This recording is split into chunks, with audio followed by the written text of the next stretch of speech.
Life has a peculiar way of weaving unexpected paths. In the heart of America's farmland, where golden wheat fields stretch endlessly under vast blue skies, Tom Harrison's weathered hands barely kept his failing farm alive. Each sunrise brought mounting debts and fading hopes, until a muddy golden retriever limped onto his property one rainy morning. The simple act of kindness, feeding and caring for this lost companion, would spark a chain of events that no one could have predicted. When a sleek private jet touched down at the edge of his struggling farm 3 days later, Tom had no idea that returning a lost dog would lead to an encounter that would transform not just his land, but his heart. What happens when fate takes a simple farmer's compassion and turns it into the greatest love story of his life? Before we jump back in, tell us where you're tuning in from. And if this story touches you, make sure you're subscribed, because tomorrow I've saved something extra special for you. Tom Harrison stood at the edge of his wheat field, watching the sunrise paint the morning sky in shades of amber and rose. The old farm sign creaked in the gentle breeze. Harrison Family Farm, Esther, 1952. Its weathered letters a testament to 3 generations of hard work and determination. His calloused fingers traced the edge of yet another overdue notice from the bank, the paper worn soft from being folded and unfolded countless times. The morning dew soaked through his worn work boots as he made his daily rounds. Every step carried the weight of responsibility, every glance at his fields a reminder of what he stood to lose. The combine harvester, a faithful companion for 20 years, sat silent and broken in the equipment shed. The repair bill alone would cost more than he'd made in the past 3 months. Inside his modest farmhouse kitchen, Tom settled into the chair his father had occupied for 40 years before him. Steam rose from his coffee mug, black and strong, just like Dad used to drink it. The stack of bills on the table had grown taller than the sugar bowl. Property taxes, equipment payments, seed costs, and that last failed attempt at modernizing. The irrigation system. What would you do, Dad? He whispered to the empty chair across the table. The morning sun filtered through faded gingham curtains his mother had sewn decades ago, casting familiar patterns on the worn linoleum floor. His father's voice seemed to echo in his memory. "A Harrison never gives up, son.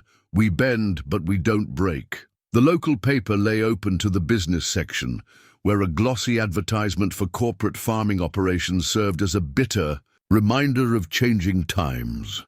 These days, family farms like his were becoming as rare as rain in August. The Petersons had sold out last spring, their land now part of some multinational agricultural corporation. The Whitakers were in talks to do the same. Tom's neighbor, old Jim Wheeler, had stopped by yesterday, concern etched deep in the lines around his eyes. "Times are changing, Tom. Maybe it's time to consider—" "I'm not selling, Jim," Tom had cut him off, perhaps too sharply. "This land isn't just dirt and crops. It's my family's legacy." Now, in the quiet of morning, those words echoed in his mind as he reviewed his dwindling options. The bank had made it clear. 3 more months of missed payments, and they'd initiate foreclosure proceedings. His savings had dried up faster than a puddle in July, spent on emergency repairs and trying to keep up with the rising costs of everything from fuel to fertilizer. The coffee grew cold as Tom pored over his ledger, the numbers refusing to add up to anything but disaster. He'd tried everything, reduced labor costs by working longer hours himself, cut back on everything but essential equipment maintenance, even sold off his father's prized tractor collection piece by piece. But modern farming required modern solutions, and those came with modern price tags he simply couldn't afford. Through the kitchen window, he could see the old oak tree where his father had built him a swing as a boy. Now its branches stretched protective arms over the farmhouse, a silent guardian of Harrison family memories. Under that tree, he'd learned to read seed catalogues with his grandfather. He'd kissed Sarah Mitchell after the harvest festival when he was 17. He'd buried his dog Rex there 12 years ago. The morning was slipping away, and the fields wouldn't plough themselves. Tom folded the latest overdue notice and tucked it into his shirt pocket, right next to his heart. where it could keep company, with all his other worries.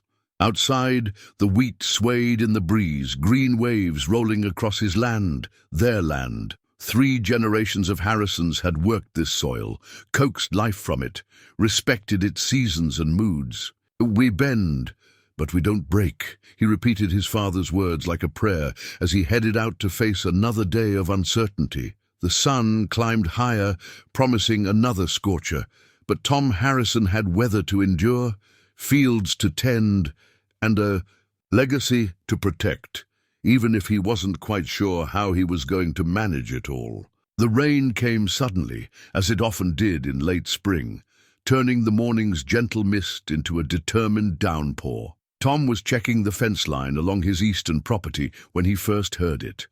A soft whimper, nearly drowned out by the drumming rain. He might have missed it entirely, if not for a momentary lull in the storm. There, huddled against an old fence post, was a dog. Not just any dog, but a golden retriever, its usually bright coat muddied and matted. The animal lifted its head as Tom approached, revealing intelligent brown eyes and an expression that seemed almost apologetic for being caught in such a sorry state. "Hey there, friend," Tom said softly, crouching down despite the rain soaking through his jacket. The dog's tail made a tentative wag, spreading small arcs in the muddy puddle beneath it. As Tom moved closer, he noticed the dog was favoring its left front paw, holding it slightly off the ground. The animal wore a collar, expensive leather, he realized as he got closer, with a small gold tag that caught what little light filtered through the rain clouds. This was somebody's beloved pet, not some random stray. But out here, miles from the nearest town, it was clear the dog had wandered far from home. "Let's get you somewhere dry," Tom offered, reaching out slowly. The retriever didn't hesitate, pressing its wet head against his palm with immediate trust. Despite its injury, the dog managed to stand and follow Tom's gentle coaxing, limping beside him toward the farmhouse. In the mudroom, Tom found an old towel, threadbare but clean, and began drying the dog's coat. Under the mud and rain, the fur was a rich golden color that spoke of good breeding and careful grooming. The collar, now that he could see it clearly, was crafted from soft Italian leather with a diamond-studded tag that probably cost more than his monthly fuel budget. "Well, you're certainly not from around here," Tom mused, carefully cleaning the tag to read it. The engraving was elegant. Buddy on one side and on the other an address in the city, some 40 miles away, but no phone number. The dog, Buddy, looked up at him with those soulful eyes, and Tom felt something shift in his chest. Here was another living creature needing help, and despite all his own troubles, he couldn't turn away. His father had taught him better than that. "All right, boy, let's take a look at that paw." Tom gently lifted the injured limb, finding no obvious breaks but significant swelling around the joint. A sprain, most likely, from whatever adventure had brought this. City dog so far from home. In the kitchen, Tom fixed a bowl of water and found some leftover meatloaf in the fridge. Buddy accepted both with genteel manners that seemed almost comical in Tom's humble farm kitchen. The dog's presence filled an emptiness Tom hadn't fully acknowledged until that moment. The house had been too quiet since Rex had passed. "You'll need to see a vet," Tom said, more to himself than the dog. The thought of the expense made him wince, but looking at those trusting eyes, he knew he'd find a way. Maybe Dr. Wilson would accept another IOU, add it to Tom's growing tab. The rain continued through the afternoon, drumming on the roof as Tom made his calls. The vet could see them tomorrow morning. The local sheriff had no reports of a missing golden retriever, but took down Tom's information. The address on the tag led to an exclusive, gated community in the city. He'd have to figure out how to get there once the dog was cleared by the vet. As evening settled in, Buddy had made himself at home, curled up on the old rug by the fireplace as if he'd always belonged there. Tom found himself talking to the dog as he prepared his simple dinner, sharing thoughts he usually kept to himself. "Guess we both had better days, huh?" He glanced at the stack of bills still waiting on the table. Buddy thumped his tail in response, offering canine sympathy without judgment. That night, As Tom lay in bed listening to the rain, he heard Buddy's gentle snoring from the kitchen, where he'd made the dog a bed from old blankets. The sound stirred memories of simpler times, when the farm's future had seemed secure and the world less complicated. Tomorrow would bring its own challenges. The vet bill, the mystery of returning Buddy to his wealthy owners, the ever-present pressure of the farm's finances. But for now, the simple act of helping another soul had given Tom's world a different kind of wealth, if only for a moment. The veterinary clinic's waiting room hadn't changed in 20 years. Same faded pictures of puppies and kittens, same worn chairs, same coffee maker that had probably been old when Tom was a boy. Dr. Wilson's silver hair had more grey now, but his kind eyes and steady hands remained constant as he examined Buddy's injured paw. Just a sprain, the vet confirmed, gentle fingers probing the swollen joint. He's lucky. Could have been much worse, wandering around out there. Probably got caught in something and twisted it trying to get free. He scratched behind Buddy's ears, earning a grateful tail wag. Good breeding, this one. Show quality, I'd say. Tom shifted uncomfortably in his chair, thinking of the empty checkbook in his pocket. What do I owe you, Doc? Dr. Wilson's eyes crinkled with understanding. Let's just add it to your tab, Tom. I know things are tight right now. He scribbled on his prescription pad. These anti-inflammatory meds will help with the swelling. Give them with food twice daily. The prescription alone cost more than Tom had budgeted for groceries that week. But watching Buddy's trusting eyes follow his movements, he knew he'd find a way to manage. The retriever had already worked his way into Tom's heart, filling an empty space he'd forgotten was there. Back at the farm, Tom's neighbor Emma Brooks stopped by with an old memory foam dog bed her golden retriever had outgrown. Thought your guest might appreciate it, she said, her eyes twinkling. News traveled fast in small farming communities. Martha at the diner asked me to bring you these too. She handed over a bag of beef bones, saved from yesterday's pot roast. Buddy settled into farm life with surprising ease for a dog clearly accustomed to luxury. He followed Tom on his morning rounds, limping less each day, his curiosity about farm life endearing. When Tom worked on the combine, Buddy lay nearby, head on paws, offering silent companionship that made the work feel lighter somehow.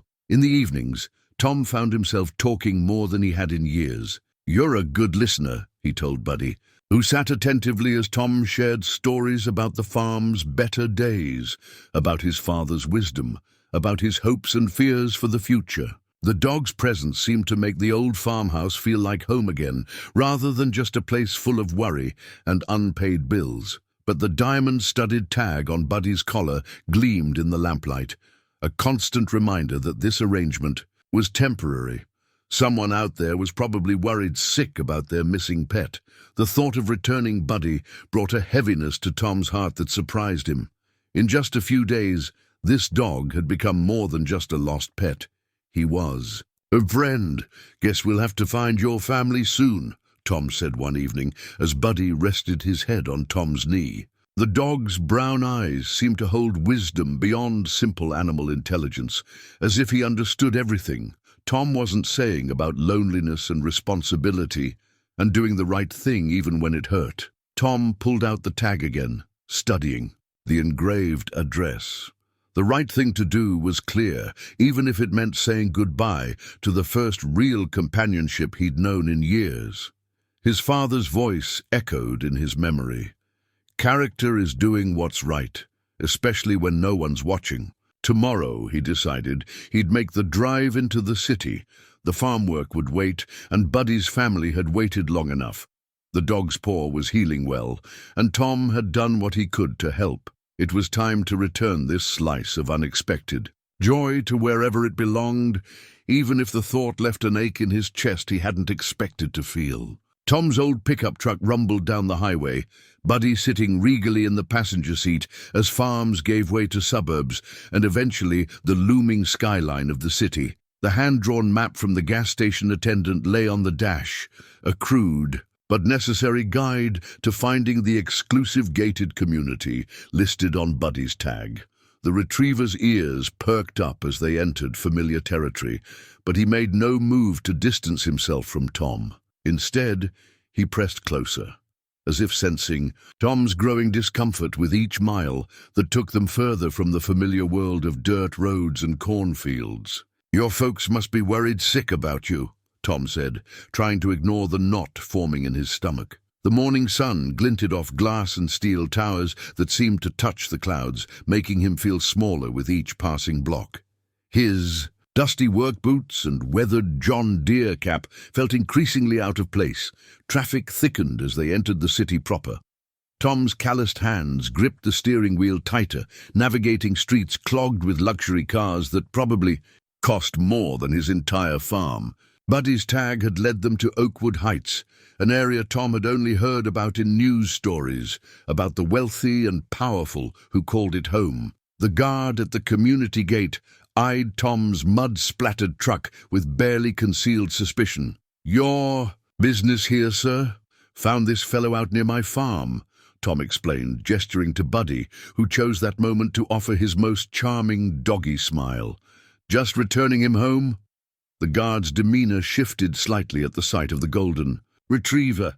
A few calls later, they were waved through with directions to follow the winding drive past manicured lawns and fountains that probably used more water in a day than Tom's entire irrigation system. "Different world, isn't it, boy?" Tom murmured.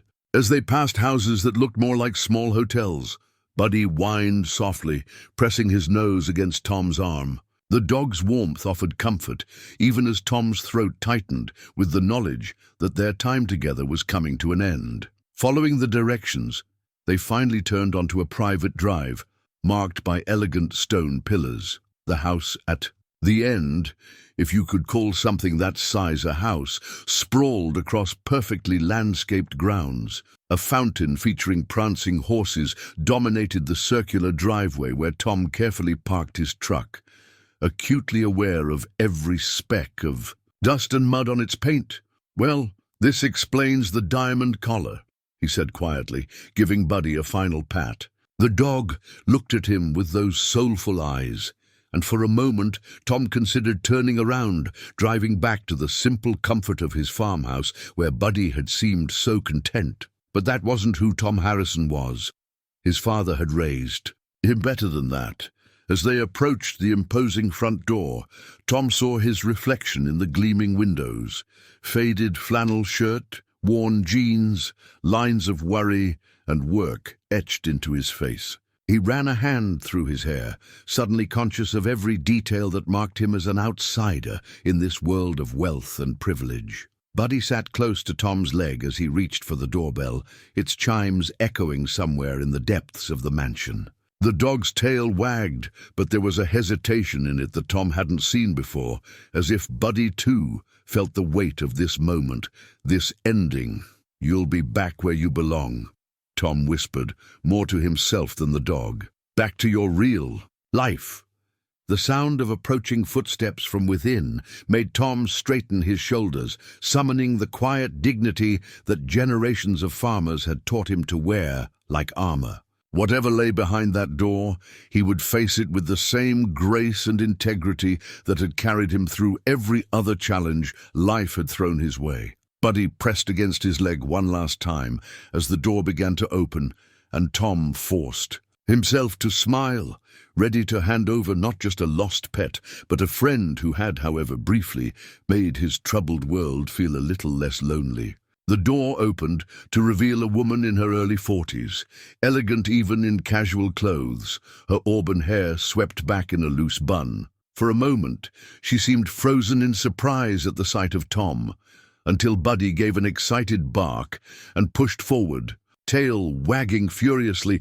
"Buddy!" Her composed facade cracked as she dropped to her knees, gathering the dog in her arms. "Oh my God, you're really here!" Tears gleamed in her green eyes as she buried her face in Buddy's fur, murmuring words of relief and joy. Tom stood awkwardly, wanting to step back but finding himself oddly rooted to the spot. The security cameras mounted discreetly above the door recorded this tableau. The wealthy woman in designer clothes, embracing her lost pet, while a weathered farmer watched from the periphery of a world he didn't belong in. When she finally looked up at Tom, her eyes were bright with gratitude. "Please come in," she said, rising gracefully.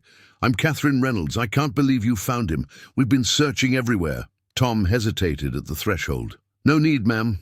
Just wanted to make sure he got home safe." He touched the brim of his cap, preparing to retreat to his truck. "I insist," Catherine said, her tone gentle, but brooking no argument. "At least let me thank you properly." Buddy helped make the decision, trotting back to Tom and nudging his hand insistently. The interior of the house was everything Tom had expected and more. Soaring ceilings, artwork that probably cost more than his annual crop yield, furniture that looked too perfect to actually use. But Catherine led them to a surprisingly cozy kitchen where a coffee maker that looked like it belonged in a spaceship hummed quietly. "How did you find him?" she asked, gesturing for Tom to sit at the marble-topped island while she prepared. In coffee, Buddy settled between them, clearly unwilling to let either human out of his sight. "He found me, actually," Tom replied, carefully placing his cap on his knee. "Out by my fence line, during that big storm last week. Had a hurt paw, so I had the vet take a look." Catherine's hands stilled on the coffee cups. "You took him to a vet?" Her voice held a note of surprise that made Tom's neck warm with embarrassment. "Seemed the right thing to do," he said simply. "Dr. Wilson's good with animals. Said it was just a sprain." The coffee she placed before him was darker than the rich soil of his best fields, and probably cost more per pound than what he got for his wheat. "I've been going out of my mind," Catherine admitted, wrapping her hands around her own cup. "We've had search parties, posted rewards. Buddy's never run away before." Tom watched as the dog moved closer to Catherine while keeping his head near Tom's knee. "He's a good boy, smart. Made himself right at home on the farm." The farm. Catherine's interest sharpened. "You're a farmer?" "Third generation," Tom nodded. "Harrison family farm, out past Miller's Creek." Something shifted in Catherine's expression, recognition perhaps. "The organic wheat operation? I've heard of it. My company's been looking at agricultural investments in the area." Before Tom could process this unexpected connection, Buddy stretched out between them with a contented sigh, as if satisfied with how things were progressing. The dog's presence somehow made the vast gulf between their worlds seem less important. "I don't know how to thank you," Catherine said, her eyes meeting Tom's with genuine warmth. "Not just for finding him, but for taking care of him. Most people wouldn't have gone to such trouble." Tom shrugged, uncomfortable with praise. "Like I said, seemed the right thing to do." He started to rise, feeling the weight of unfinished farm work waiting for him. "I should be getting back." "Wait," Catherine said quickly. "At least let me reimburse you for the vet bills. And of course, there should be a reward." "No need," Tom cut in, perhaps too firmly. He softened his tone. "Just glad he's home safe." Catherine studied him for a moment, as if seeing something that surprised her. Buddy looked between them, his tail thumping against the expensive tile floor. Outside, Tom's mud-splattered truck sat in stark contrast to the luxury vehicles in the circular drive, a visible reminder of the distance between their worlds. But, as he stood to leave, Catherine's next words would unknowingly set in motion changes neither of them could have predicted. "Mr. Harrison, before you go, I'd very much like to learn more about your farm." Catherine's business card sat on Tom's kitchen table like an artifact from another world. Heavy cream-colored stock, elegant raised lettering announcing Catherine Reynolds, CEO, Reynolds Agricultural Investments. He'd been studying it for the better part of an hour, remembering their conversation in her pristine kitchen. "We're looking to partner with family farms," she had explained, her enthusiasm genuine. "Not buy them out, preserve them, modernize without losing what makes them special." Her eyes had lit up as she spoke, reminding Tom of the way his father used to talk about the future of farming. "Would you be willing to show me your operation?" Now, 3 days later, Tom stood in his fields, watching a sleek black SUV navigate the dusty road to his farm.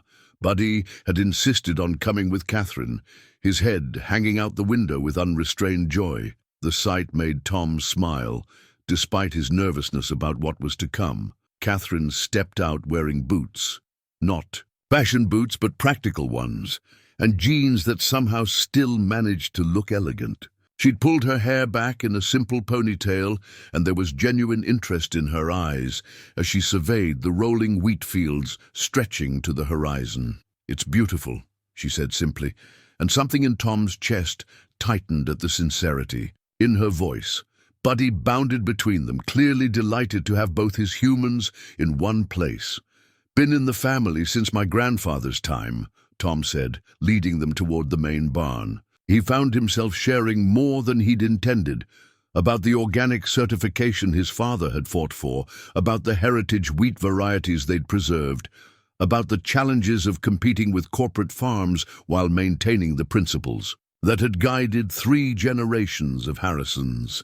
Catherine listened intently, asking questions that revealed a deeper understanding of agriculture than Tom had expected. When they reached the broken combine, she didn't flinch at the rust or the oil stains, instead asking detailed questions about its capacity and maintenance history. "You're doing everything right," she said finally, sitting with Tom on the old wooden bench outside the barn where his father used to take his coffee breaks. "The problem isn't your farming, it's that you're trying to compete in a modern market with yesterday's tools." She pulled out a folder from her bag, and Tom tensed, expecting another buyout offer like the ones he'd been fighting off for years. Instead, she laid out a different vision, a partnership that would provide capital for modernization while leaving the farm's management in his hands. "We're not looking to change what works," Catherine explained, her shoulder brushing his as. She pointed out details in the proposal. "We want to enhance it. Modern equipment, updated irrigation, better distribution channels, but with your expertise and values guiding every decision." Tom studied the documents, aware of both the lifeline they represented and the leap of faith they required. "Why me?" he asked finally. "There are bigger farms, more profitable operations." Catherine was quiet for a moment, watching Buddy chase butterflies in the afternoon sun. "When I saw how you cared for Buddy, taking him to the vet despite your own financial struggles, refusing any reward, I recognized something rare: integrity, the same integrity I see in how you run this farm." She turned to meet his eyes. "That's what we want to invest in, Mr. Harrison. Not just the land or the crops, but the values behind them." "Tom," he corrected softly. "Mr. Harrison was my father." She smiled, and for a moment the business proposal between them seemed less important than the way the sunlight caught her eyes. "Tom, then, will you at least consider it?" Buddy chose that moment to return, dropping a well-worn tennis ball at their feet. The dog looked between them expectantly, tail wagging, as if he knew he was witnessing something important. "I'll need time," Tom said finally, "to think it through, talk to my lawyer." Catherine nodded, understanding in her expression. "Of course." She stood, brushing off her jeans. "But don't take too long. Sometimes the best opportunities are the ones that feel a little bit like fate." She glanced at Buddy, then back at Tom with a smile that suggested she wasn't just talking about business anymore. The sound of jet engines wasn't something you heard over Harrison Farm until that Wednesday morning. Tom was checking the south field when the sleek aircraft appeared, impossibly low, banking gracefully before setting down in the fallow field he'd been meaning to replant. Buddy, who'd been staying at the farm more often than not lately, barked excitedly and took off running toward the jet. Old Jim Wheeler pulled up in his pickup truck moments later, dust billowing behind him. "Tom, you seeing this?" He gestured wildly at the private jet now parked at the edge of the property. "That's one of them Gulf Streams, worth more than both our farms put together." The jet's door opened, revealing Catherine in a business suit that probably cost more than Tom's monthly expenses. Yet she navigated the uneven ground with surprising grace, pausing only to greet an ecstatic Buddy before walking toward them. Behind her, a small team of people emerged carrying laptops and briefcases. "I hope you don't mind the dramatic entrance," she called out, smiling. The airstrip in Miller's Creek was booked, and I wanted to show the team your operation firsthand." She reached them, extending her hand to Jim. "Catherine Reynolds, you must be Mr. Wheeler. Tom's mentioned what a help you've been with equipment repairs." Jim's weathered face registered shock at being known, but he recovered quickly, shooting Tom a look that clearly said they'd be talking about this later. "Ma'am," he managed, tipping his hat before making a tactical retreat to his truck. "You could have called," Tom said, fighting to keep his voice even as curious neighbors began appearing along the fence line. "Nothing stayed private long in farming communities. Would you have prepared everything exactly as it is?" Catherine asked shrewdly. "I wanted them to see the real potential, not a dressed-up version." She gestured to her team, who were already setting up equipment under a pop-up canopy. "These are our agricultural specialists. They're here to assess how we can best support your operation while maintaining its integrity." Tom watched as modern surveying equipment was deployed across his fields, feeling both hope and trepidation. "This is moving awful fast." Catherine's expression softened. "Time isn't on our side, Tom. I've seen your books. You've got, 3 months before the bank starts proceedings? We can help, but we need to move quickly." She was right, of course. The stack of final notices on his kitchen table proved that. But standing there, watching expensive equipment being set up on land his grandfather had worked with nothing but horses and determination, Tom felt the weight of 3 generations on his shoulders. "Your father's legacy isn't just in the soil," Catherine said quietly, as if reading his thoughts. "It's in the values he taught you. Let us help you preserve both." Buddy sat between them, looking up with those knowing eyes that had started this whole unlikely connection. More trucks were pulling up along the road now. The Richardson family from the next farm over, the Collins boys who helped during harvest, even Martha from the diner. The arrival of a private jet had turned into an impromptu community gathering. "Mrs. Collins brought coffee and donuts," someone called out. Catherine's team looked up in surprise as the community began setting up their own impromptu welcome, folding tables appearing from truck beds, thermoses being passed around. "They're protective of this place too," Tom explained, watching Catherine take in the scene. "Been here through every drought, every storm, every hard season." Catherine's eyes met his, understanding dawning. "Then they should be part of this discussion. Your community's support is as valuable as any modern equipment we could provide." She turned to her team, calling out new instructions. "Set up the presentations on the tables there. Let's make this a proper community meeting." As the morning unfolded, something unexpected happened. Catherine's corporate team found themselves drawn into conversations with 4th-generation farmers about soil composition and weather patterns. Martha's donuts disappeared as quickly as the sophisticated agricultural surveys were shared, and Tom watched as 2 worlds he thought could never mix began finding common ground on his family's land. "This could work," he said finally, more to himself than to Catherine, who had stayed close to his side throughout the morning. She smiled, her shoulder brushing his. "It already is." Late that night, after the jet had departed and the last curious neighbor had gone home, Tom sat in his father's old leather chair, the family Bible open on his lap. The worn leather cover bore the fingerprints of 3 generations of Harrisons, each facing their own moments of decision, their own crossroads. Buddy lay at his feet, occasionally lifting his head to offer a sympathetic whine.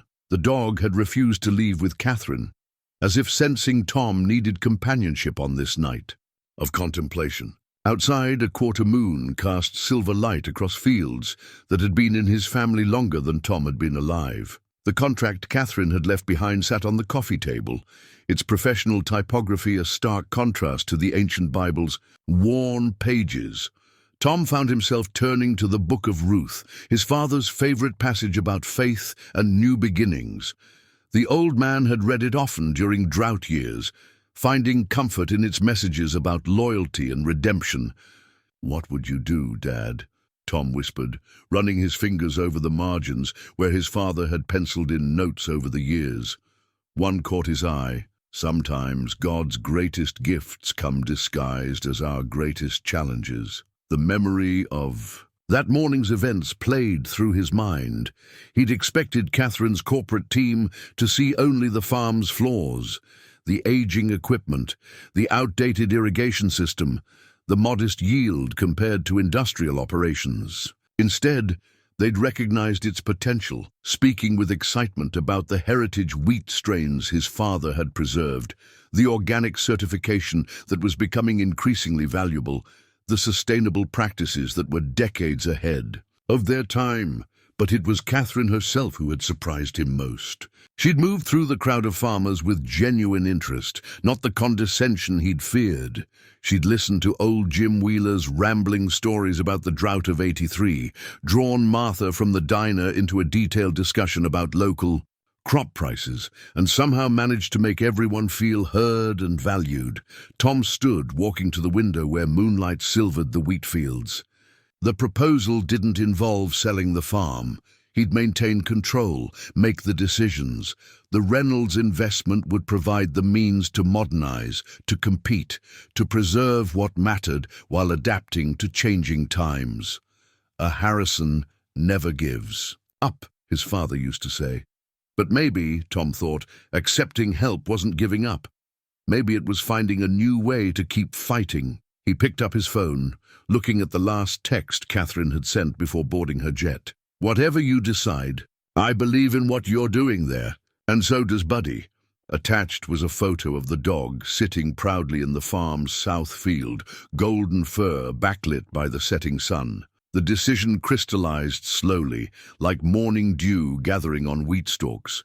His father had taught him to be a steward of the land, not just its owner. If this partnership could preserve the farm's legacy while securing its future, wouldn't that be the truest way to honor his father's memory? Tom opened the drawer of his father's desk, pulling out the old man's favorite pen, the one he'd used to sign Tom's college acceptance letter, the equipment loans, the organic certification papers. Its weight felt right in his hand as he reached for the contract. Buddy stood tail wagging, as if sensing the moment's importance. Outside, a warm breeze rustled through the wheat fields, carrying the familiar scent of earth and growing things. Tom thought of Catherine's words about integrity, about preserving what mattered while embracing change. "Well, boy," he said to Buddy, who pressed against his leg supportively, "guess we're about to start a new chapter in the Harrison farm story." He reached for his phone, composing a message to Catherine with careful thought. "If the offer still stands, I'd like to move forward, not just for the farm's sake, but because I believe we could build something important here, something that honors the past while growing toward the future." As he pressed send, Tom felt a weight lift from his shoulders. The farm had always been his anchor, his responsibility, his burden. But now, for the first time, it felt like something else too. A bridge between worlds, a chance at something new. Buddy barked once softly, as if in approval. Tomorrow would bring lawyers and paperwork, meetings and plans. But tonight, in the quiet of his father's study, Tom Harrison had chosen not just a business partner, but a new path forward. One that felt somehow like coming home and setting out on an adventure all at once. The arrival of the new equipment catalogue coincided with the first frost of autumn, its glossy pages spread across Tom's kitchen table like a map to the future. Catherine sat beside him, her reading glasses perched on her nose, as they discussed which upgrades would have the most immediate impact. "The irrigation system first," Tom said, pointing to a state-of-the-art setup that he'd only dreamed about before. "We're losing too much water with the current layout, and the south field needs better coverage." Catherine nodded, making notes in her elegant handwriting. She'd been driving out to the farm 3 times a week now, forgoing the private jet for a more practical SUV. Her corporate suits had given way to comfortable jeans and work shirts, though she somehow managed to make even casual clothes look sophisticated. "What about the combine?" she asked, turning to the page he'd dog-eared. "The maintenance costs on the old one must be eating into your profits." "True," Tom admitted, "but harvest is still months away." The irrigation can't wait. He caught himself, adding, "If you agree, that is." Catherine's hand covered his briefly. "This is your farm, Tom. I trust your judgment." The touch lingered a moment longer than necessary, sending warmth through his weathered fingers. Buddy, who now split his time evenly between the farm and Catherine's home, dozed contentedly under the table. His presence had become such a natural part of their meetings that neither of them questioned it anymore. The transformation began the following week. Modern irrigation pipes arrived on trucks that struggled down the farm's dirt road. A team of workers began the installation, while Tom and Catherine walked the fields, plotting out the most efficient layout. She surprised him with her practical knowledge, asking intelligent questions about soil composition and drainage patterns. "My grandfather was a farmer," she explained when he commented on it. "In Iowa. I spent summers there as a girl." Her eyes grew distant with memory. "He lost the farm during the '80s crisis. That's partly why this matters so much to me, helping preserve what he couldn't." The revelation shifted something in Tom's understanding of her. She wasn't just a CEO looking for a good investment. She was honoring her own connection to the land. As autumn deepened, the farm began to change. The new irrigation system gleamed in the morning sun. Software monitors tracked soil moisture with precision that would have seemed like science fiction to Tom's grandfather. But the heart of the place, the things that mattered most, remained unchanged. Catherine noticed this too. "You've managed to modernize without losing the soul of the place," she said one evening as they reviewed progress reports on the porch. The sunset painted the wheat fields gold, a sight that never grew old, no matter how many times Tom witnessed it. "That was the goal," he replied, watching her profile in the fading light.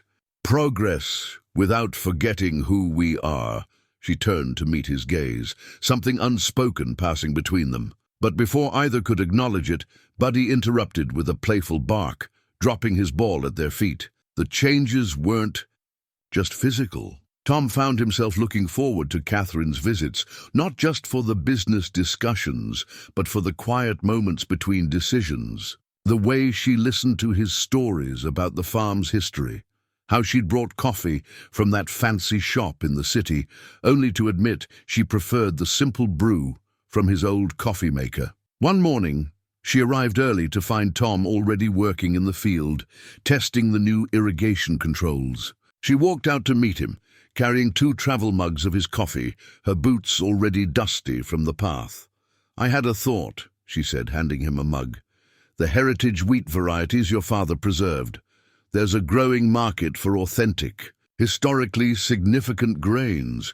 We could develop a premium line, tell the story of this place." Tom listened, watching how animated she became, talking about the farm's potential. The corporate executive was still there in her precise analysis, but now it was blended with genuine passion for the land and its legacy. "Could work," he agreed, sipping the coffee. "Dad always said these old strains had something special." "He was right about a lot of things," Catherine said softly, her eyes meeting his. The morning sun caught the auburn highlights in her hair, and Tom found himself wondering if his father had somehow known that the farm's future would arrive in ways none of them could have predicted. Buddy romped through the wheat, chasing meadowlarks and living in the joyful present, while his humans stood contemplating a future that seemed brighter with each passing day. The handwritten recipe card was spotted with butter stains and dusted with flour, Catherine's first attempt at Tom's mother's famous biscuits. She stood in his kitchen, her designer watch carefully set aside, hands deep in dough as Tom tried not to smile at her intense concentration. "The secret," he said, moving behind her, "is to not overwork it." His hands covered hers, showing her the gentle folding motion his mother had taught him years ago. Catherine leaned back slightly, fitting naturally into the space between his arms, and for a moment neither of them pretended it was just about the biscuits. "My chef would be horrified," she laughed softly, turning her head to look up at him. "Me cooking in a farmhouse kitchen. Horrified or jealous?" Tom's voice was warm with amusement. Buddy watched hopefully from his spot by the old wood stove, nose twitching at the promise of fresh-baked goods. It had become their Sunday tradition, Catherine driving out early, bringing fancy coffee beans that she let Tom brew in his ancient percolator because it tastes better here.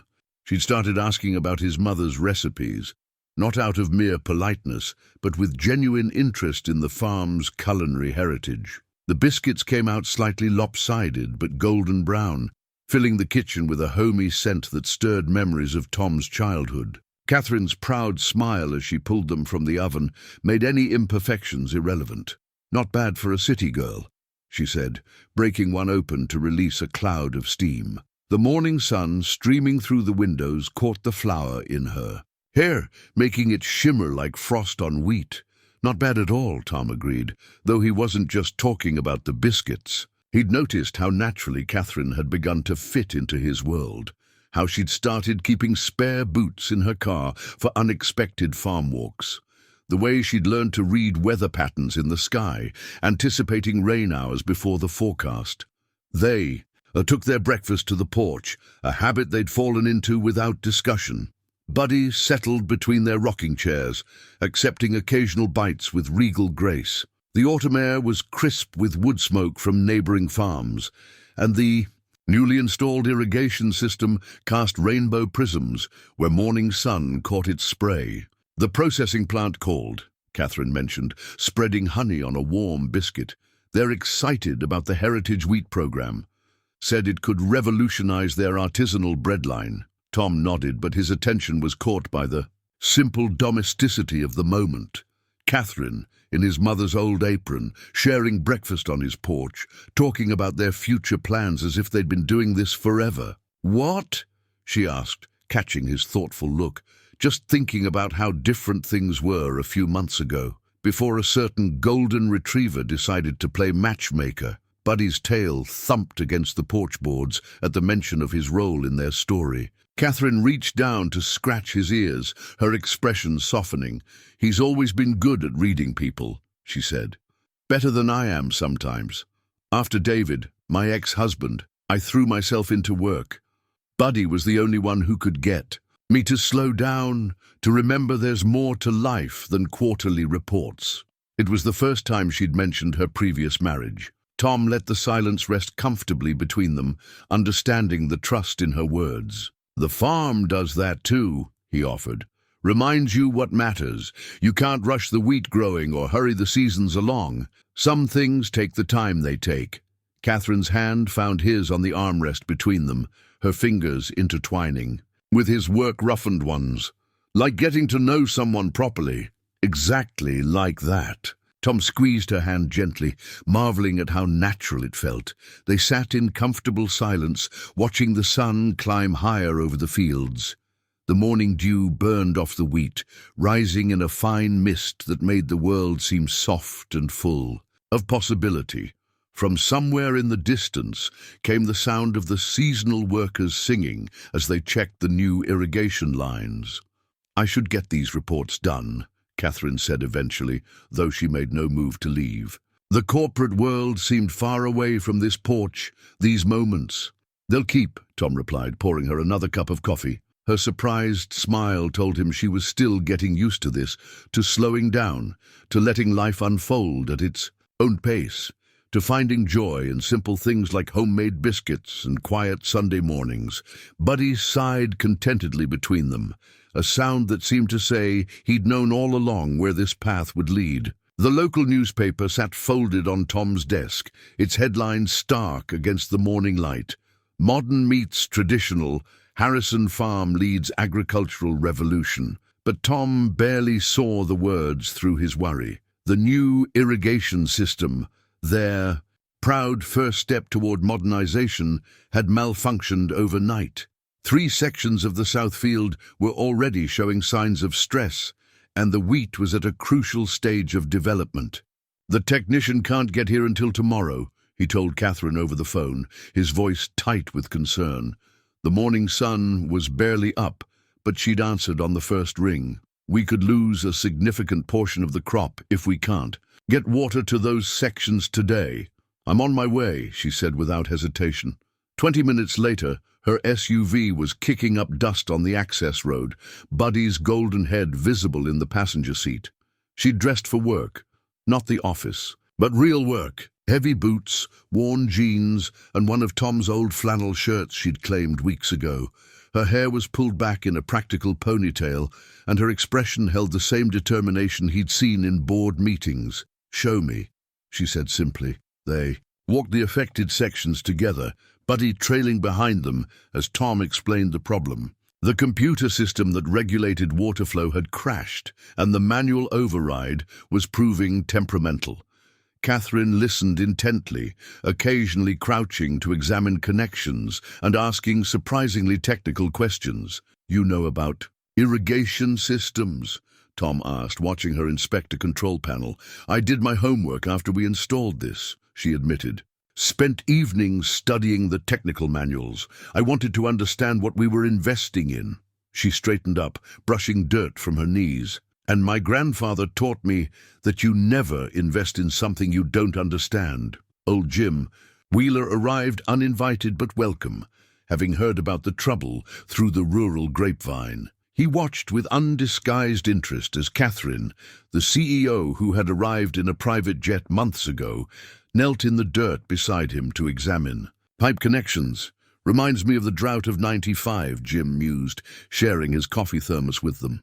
Tom's father rigged up a temporary system using old fire hoses and prayer. He glanced at Catherine. "Sometimes the old ways can help when the new ones fail." Something sparked in Catherine's eyes. "The old reservoir system," she said suddenly, turning to Tom. "It's still in place, isn't it, underground?" "Yeah, but it hasn't been used in years. Dad's old network of pipes and manual pumps." He stopped, seeing where she was going. "You think we could bypass the computer system entirely," she finished. "Use the old infrastructure to keep the critical sections watered until the technician arrives." They worked through the morning heat, Catherine and Tom side by side, with Jim offering guidance from his decades of experience. Local farmers who'd read about Harrison Farm's modernization in the paper stopped by, curious to see the fancy new system, only to find themselves recruited into an impromptu work crew. Catherine coordinated the effort with the same efficiency. She brought to corporate boardrooms, but here it was tempered with humility and genuine respect for the farmer's expertise. She asked questions, listened to suggestions, and wasn't afraid to get her hands dirty. By mid-afternoon, water was flowing through Tom's grandfather's old pipes, saving the vulnerable wheat while they waited for modern technology to catch up. The sight of clear water reaching the thirsty crops felt like watching a miracle unfold. "You know what this means?" Catherine said, standing with Tom at the edge of the rescued field.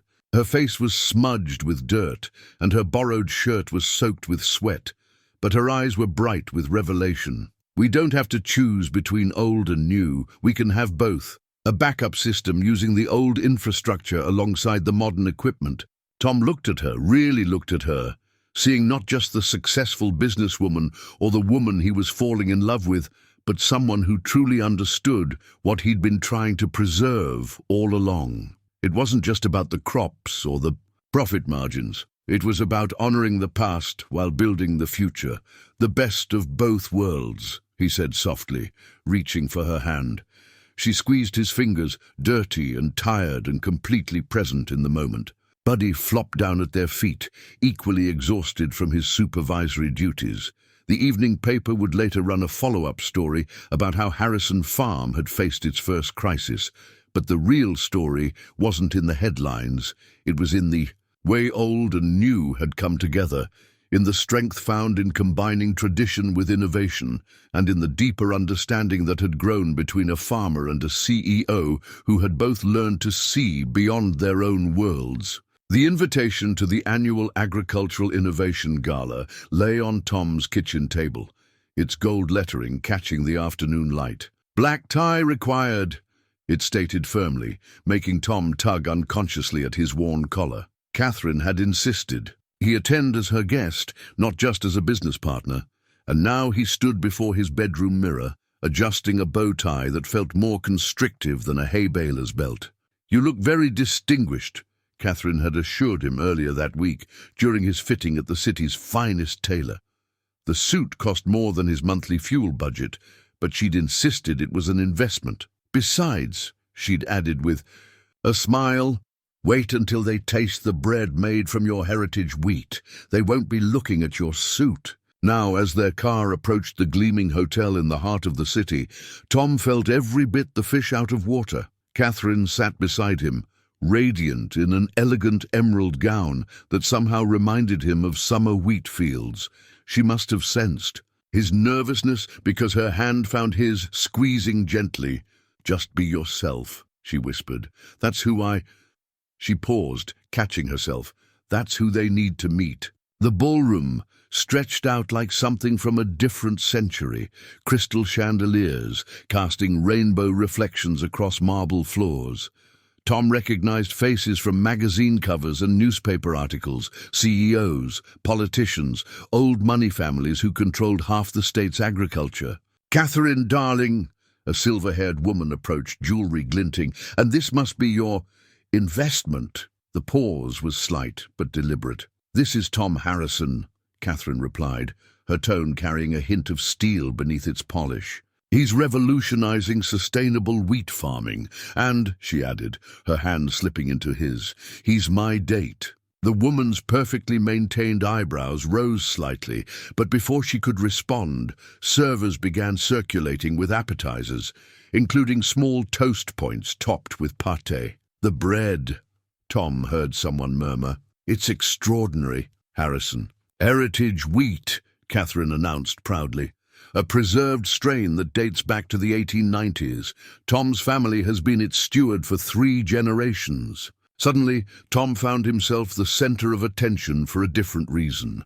Agricultural scientists wanted to discuss his preservation techniques. Artisanal bakers pressed business cards into his hands. A restaurant owner offered to feature the farm's story on his farm-to-table menu.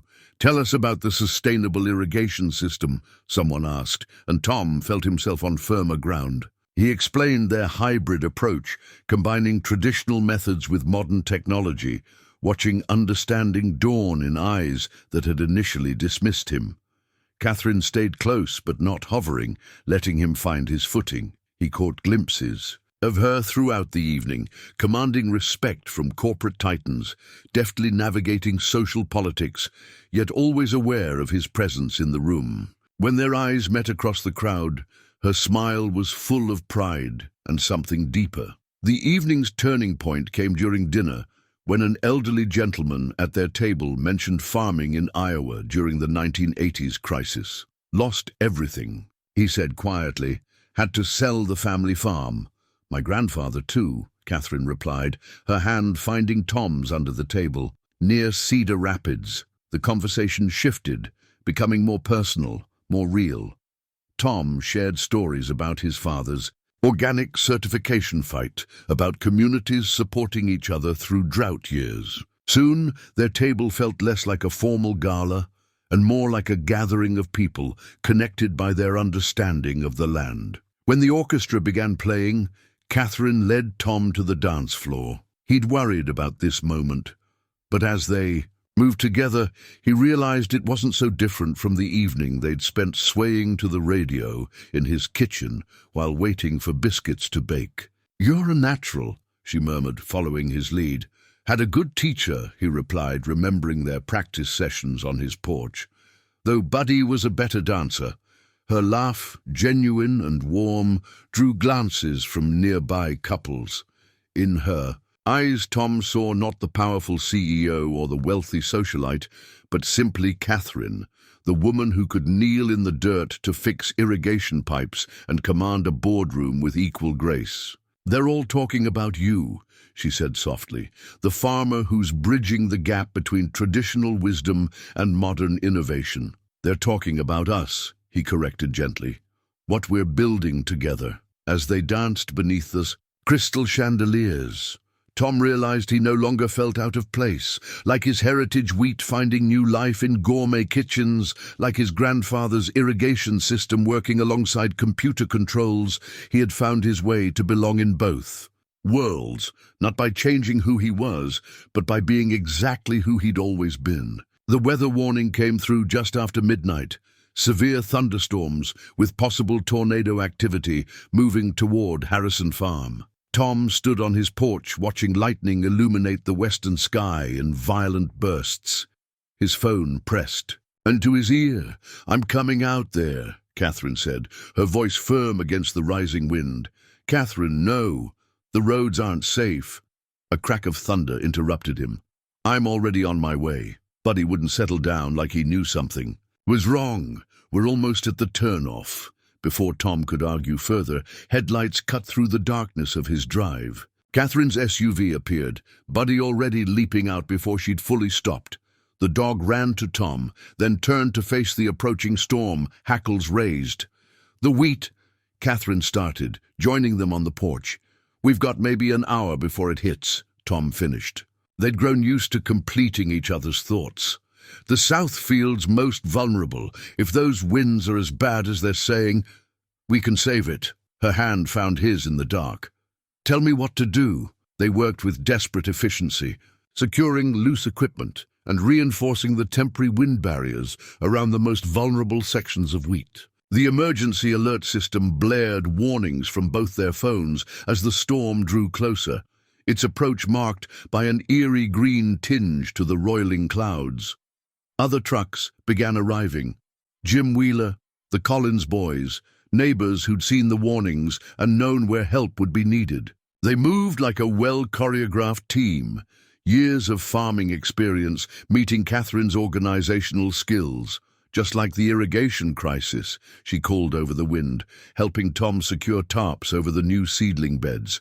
Old methods and a new working together. The first real blast of wind nearly knocked her off her feet. Tom caught her, pulling her close as debris whipped past them. Buddy barked a warning from the porch, where they'd insisted he stay, his voice barely audible over the storm's growing fury. "We need to get inside," Tom shouted, seeing the distinctive cloud formation that every farmer's child learns to fear. "Everyone inside now!" They ran for the house, helping the others ahead of them. The wind threw rain and small bits of ice horizontal, stinging their faces. Just as they reached the porch steps, a terrible cracking sound split the air.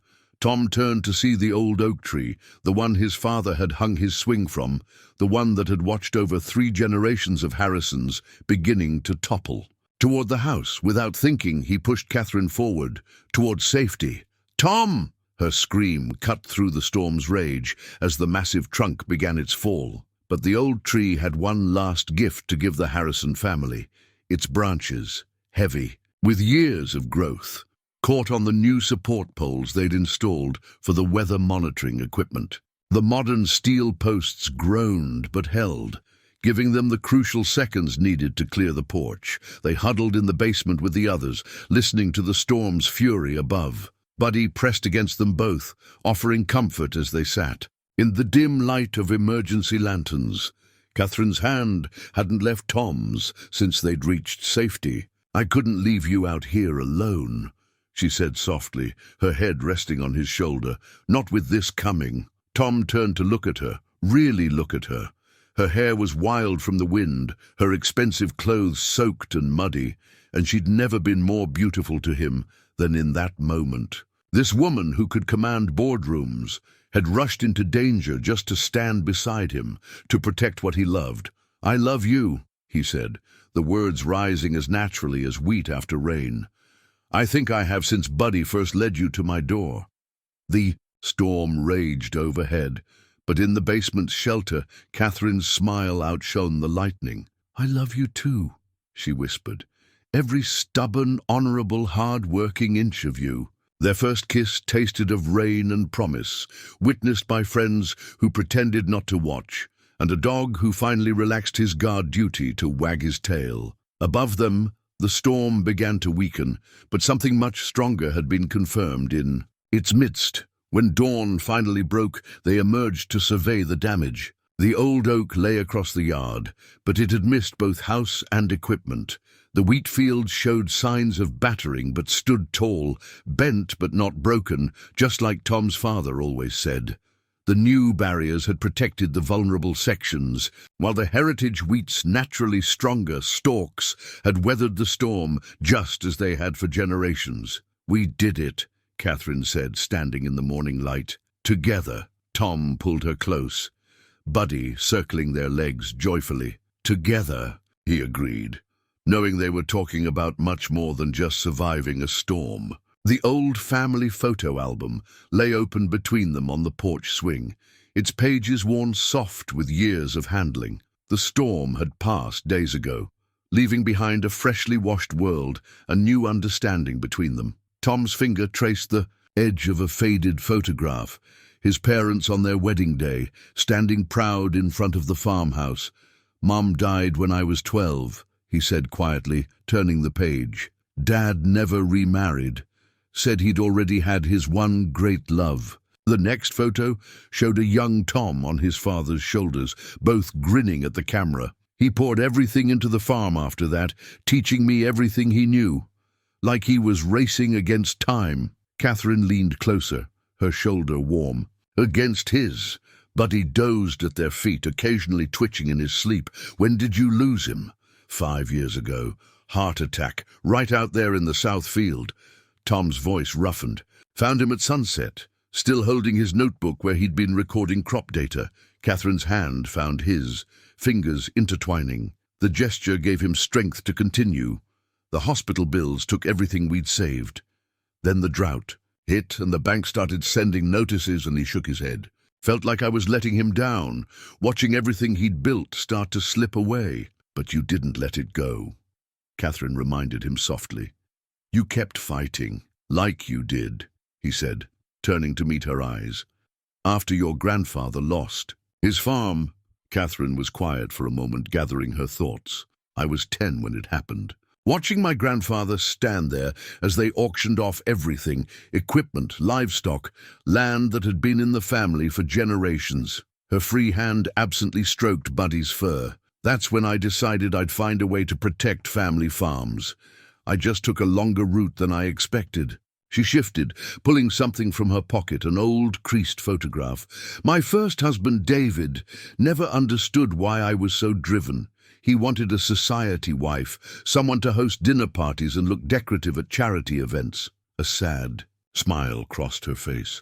"The day I made CEO, he handed me divorce papers, said I'd chosen my career over our marriage." Tom studied the photo she'd shared, a young Catherine with her grandfather on his Iowa farm, her smile bright and innocent. "You chose purpose over pretense," he corrected gently. "There's a difference." "Buddy helped me see that," she admitted. "After David left, I buried myself in work. Then this stubborn retriever came along, refusing to let me skip walks or work through weekends."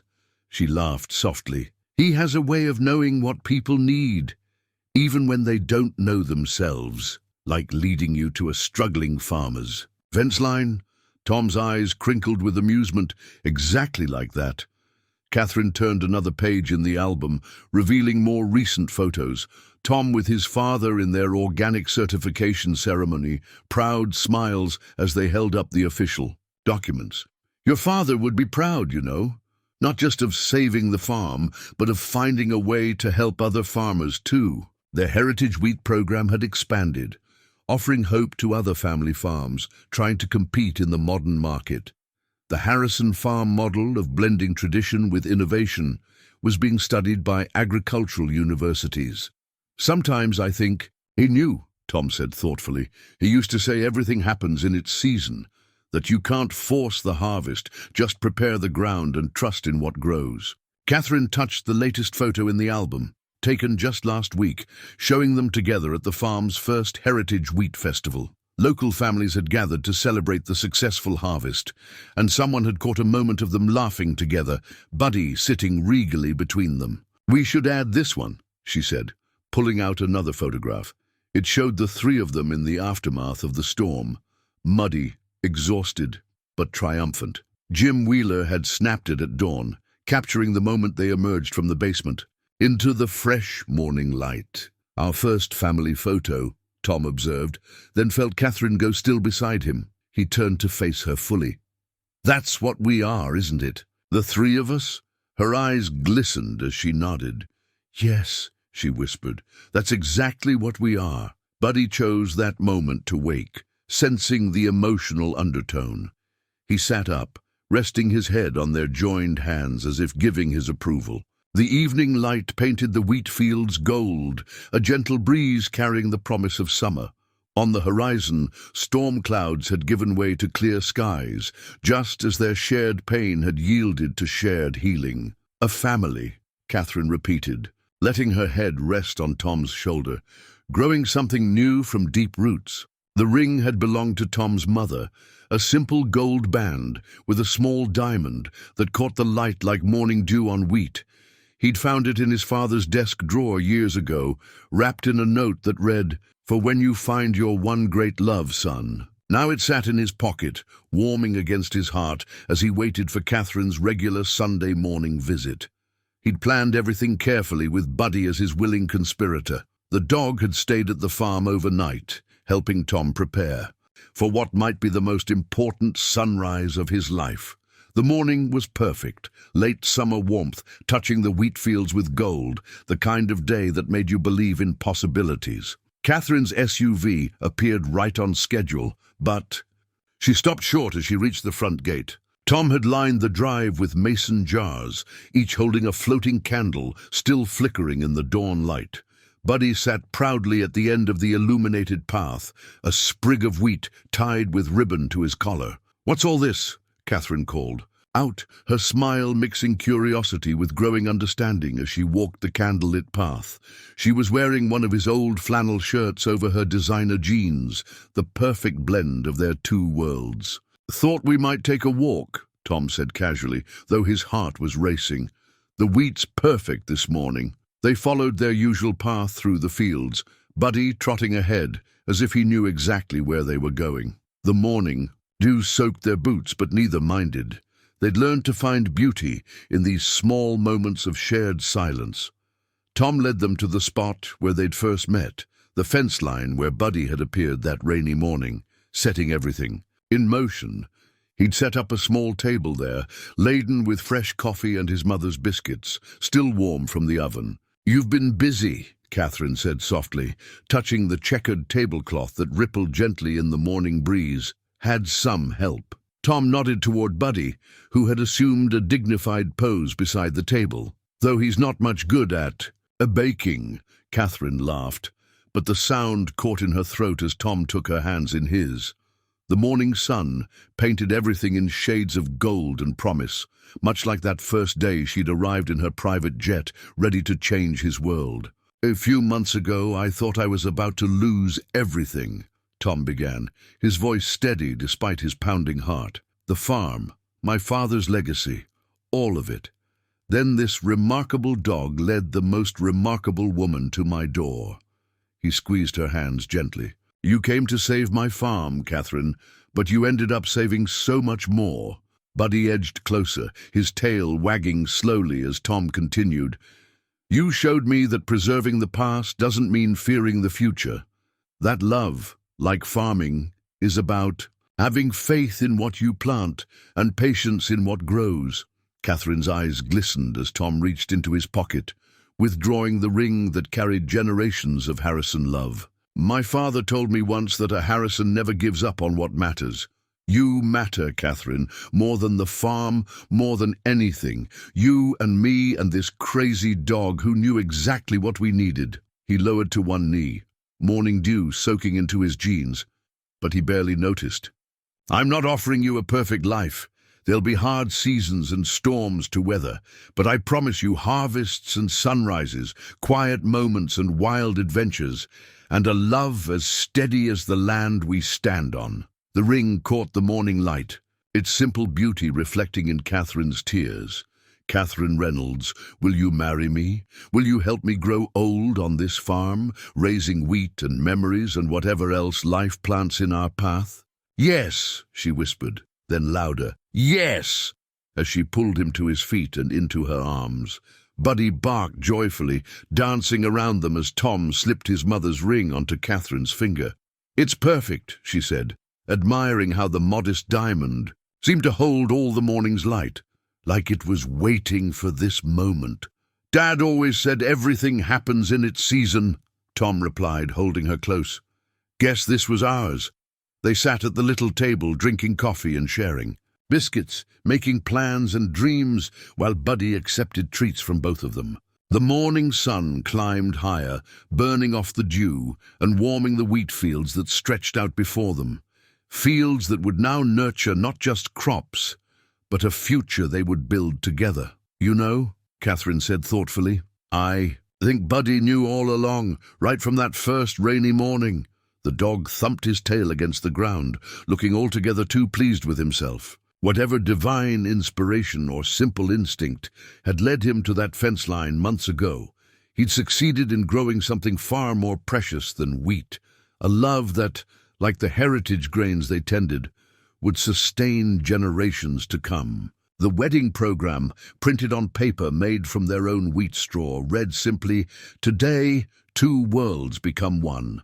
The September morning dawned clear and cool, the kind of day farmers pray for during harvest.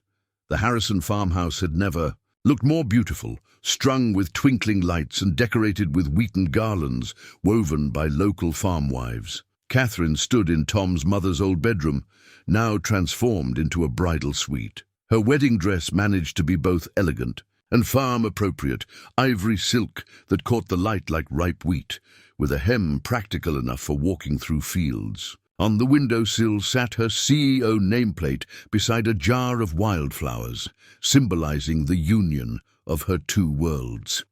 "Ready?" Martha from the diner asked, adjusting Catherine's simple veil. She'd become a surrogate mother figure to them both over the past year. "More than ready," Catherine replied, touching the locket at her throat that held photos of both their fathers. Through the window she could see guests arriving, corporate executives in designer suits mingling with farmers in their Sunday best, all finding common ground in celebration. Downstairs, Tom waited in his father's restored study, dressed in a suit that somehow looked both sophisticated and true to his farming roots. Buddy sat beside him, wearing a bow tie and taking his best man duties very seriously. The dog's coat had been brushed to a golden shine, but his eyes held the same loving wisdom that had first brought them together. "What do you think, boy?" Tom asked quietly. "Did you know it would turn out like this when you showed up that rainy morning?" Buddy's tail thumped against the floor in what seemed like definite agreement. The ceremony would take place in the south wheat field, where rows of white chairs formed an aisle between golden stalks. Jim Wheeler had helped design a special platform that wouldn't damage the crops, because your father would come back to haunt us if we trampled his heritage wheat, he'd joked. As the guests settled in, the contrast between their worlds dissolved into harmony. Catherine's corporate board members listened intently to old farmers sharing weather wisdom. City socialites earnestly discussed organic farming with local families. The Reynolds agricultural investment team handed out programs alongside the Harrison farm workers. The wedding march was played on Tom's father's old guitar, accompanied by a string quartet Catherine's mother had insisted on. But when Buddy began his walk down the aisle as ring-bearer, carrying a small wheat-woven basket with their rings, all eyes turned to him. He performed his duty with dignified joy, taking his place beside Tom with obvious pride. Then Catherine appeared at the end of the aisle, and Tom forgot to breathe. She walked between rows of wheat that swayed gently in the breeze, her father's empty place filled by Jim Wheeler, who had tears in his eyes. The morning sun caught her veil like morning mist over the fields, and her smile outshone everything there. Vows were personal, combining Catherine's eloquence with Tom's straightforward sincerity. They spoke of growth and patience, of weathering storms together, of faith in what they'd planted. Tom promised to be her harbor in both boardroom battles and prairie winds. Catherine vowed to be his partner in all seasons, from corporate victories to challenging harvests. "Like this wheat," Tom said, gesturing to the heritage grains surrounding them. "Our love has deep roots and strong yields."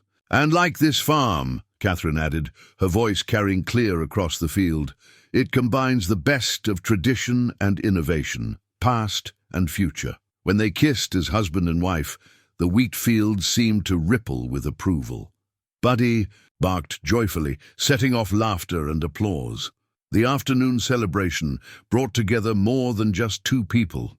It united two ways of life, proving that neither had to diminish for the other to thrive. The reception tent glowed as evening approached, tables decorated with mason jar centerpieces holding wheat and wildflowers. The menu featured bread baked from their heritage wheat, alongside elegant dishes that would have been at home at any society wedding. Catherine's corporate friends found themselves learning folk dances from Tom's farming neighbors, while agricultural professors discussed sustainable practices with investment bankers. As the sun set, Tom and Catherine shared their first dance in the same spot where they'd first met, that fateful fence line now strung with lights. Buddy watched from nearby, his mission clearly accomplished, as his humans swayed together under the stars. "Happy," Tom whispered against Catherine's hair. "Complete," she answered, and in that word lay all the truth of their journey. From lost dog to found love, from struggling farm to thriving future, from separate worlds to shared destiny. 1 year later, the new sign at the entrance to the farm read, "Harrison Reynolds Family Farm," its fresh paint gleaming in the morning sun. The letters were carved from the wood of the old oak tree that had fallen during the storm, a fitting symbol of how they'd learned to make something new from what life had given them. Tom stood on the porch of the renovated farmhouse, coffee in hand, watching Catherine walk through the morning-misted wheat fields. She'd just finished a video call with her London office. These days, she ran her agricultural investment empire from what had once been his father's study, proving that modern business could thrive anywhere with the right technology. She still wore his old flannel shirts over her designer clothes, a blend of both their worlds that had become uniquely her own. Buddy dozed nearby, his golden coat showing touches of grey now, but his eyes still bright with joy. He wasn't alone anymore. 2 of his puppies played in the yard, the result of an unexpected romance with Jim Wheeler's retriever. They'd kept one pup and given the other to Martha from the diner, expanding their unconventional family even further. The Heritage Wheat program had exceeded all expectations. Their story, the struggling farmer, the corporate CEO, and the matchmaking dog, had captured people's imagination, but it was the quality of their grain that kept customers coming back. Artisanal bakeries across the country now proudly advertised Harrison Reynolds Heritage Wheat in their window displays. "The irrigation system's running perfectly," Catherine called as she climbed the porch steps. "The new software integration is actually working with your grandfather's old pipe network better than we'd hoped." She settled beside him on the porch, swing fitting naturally into the space under his arm. They sat in comfortable silence, watching the sun rise over their shared dream. The farm had become a model of sustainable agriculture, proving that family farms could thrive in the modern world without losing their soul. Agricultural students now visited regularly, learning how to blend traditional wisdom with innovative techniques. "Dad would have loved this," Tom said softly, looking out over the thriving fields. "Seeing the old ways and new ideas working together, just like us." Catherine squeezed his hand. "He sees it," she said, "through every farmer we help, every field we save, every tradition we preserve while building something new." Their latest project sat at the edge of the property, an agricultural education center built in the shape of an old barn but equipped with state-of-the-art technology. Here, they taught other farming families how to modernize without losing their heritage, how to compete in today's market while honoring yesterday's wisdom. "Speaking of building something new," Catherine said, a slight tremor in her voice, "I have some news." She took his hand and placed it gently on her stomach. "We'll need to add another line to that sign soon. Harrison Reynolds Family Farm is about to get a little bigger."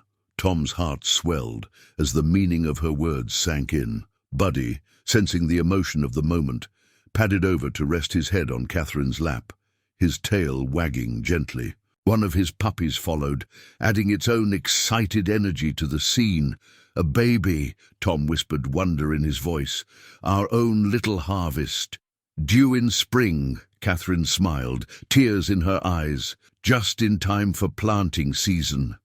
They held each other as the morning light strengthened, painting their world in shades of gold and promise. The wheat fields stretched out before them, heritage grains growing strong and true, just like the love that had transformed both their lives. Buddy barked softly, perhaps remembering that rainy morning when he'd first led Catherine to Tom's fence. Line. One simple act of kindness, a lost dog taken in, a heart opened, had grown into something far richer than either of them could have imagined. "Everything happens in its season," Tom said, echoing his father's wisdom as he held his wife. Close. In the distance, the first truck of the day kicked up dust on the road to their farm, bringing more people eager to learn their story, to understand how love, like wheat, grows best when tradition and innovation work together, when past and future blend into a fertile present. The morning sun climbed higher, blessing the land that had brought them together. In the end, it wasn't just about saving a farm or finding love.